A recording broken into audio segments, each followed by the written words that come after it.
আসসালামু আলাইকুম।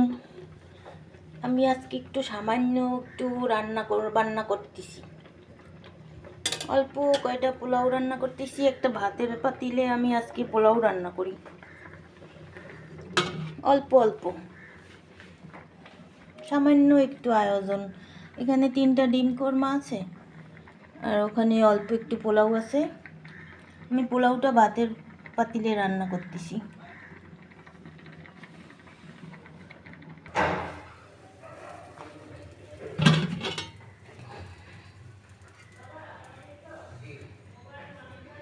আমি সিম্পল সাদা পোলাও রান্না করেছি।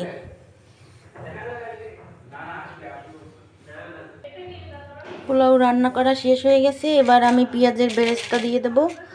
এখানে আমি পেঁয়াজের বেরেস্তা আগেই বানিয়ে সবসময় ফ্রিজে রেখে দিই বয়মের মধ্যে। উপর থেকে একটু ছিটিয়ে দিই,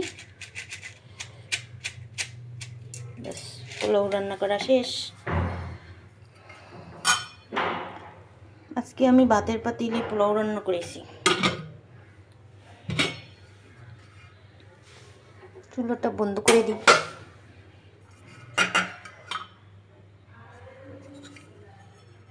আসসালামু আলাইকুম, জুম্মা মোবারক সবাইকে। আজকে আমার শুক্রবারের সামান্য কিছু আয়োজন, একদম সামান্য।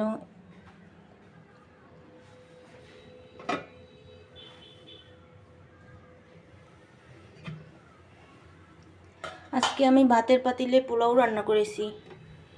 অল্প পোলাও, অল্প একটু ভাতের পাতিলে, ছোট্ট একটা ভাতের পাতিলে পোলাও রান্না করেছি অল্প করে।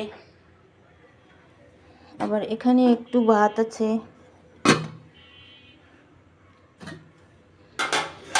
তিনটা ডিমের কোরমা বানিয়েছি নতুন আলু দিয়ে। একটা ভাজি আছে, মুসুরি ডাল ভর্তা করেছি টমেটো দিয়ে, সালাদ আছে। আর এখানে আছে একটা ভর্তা, কালো জিরা, সর্ষা, ধনিয়া পাতা বেশি করে দিয়ে ঝাল ঝাল একটা ভর্তা বানিয়েছি। আর গরুর মাংস রান্না করেছি নতুন আলু দিয়ে।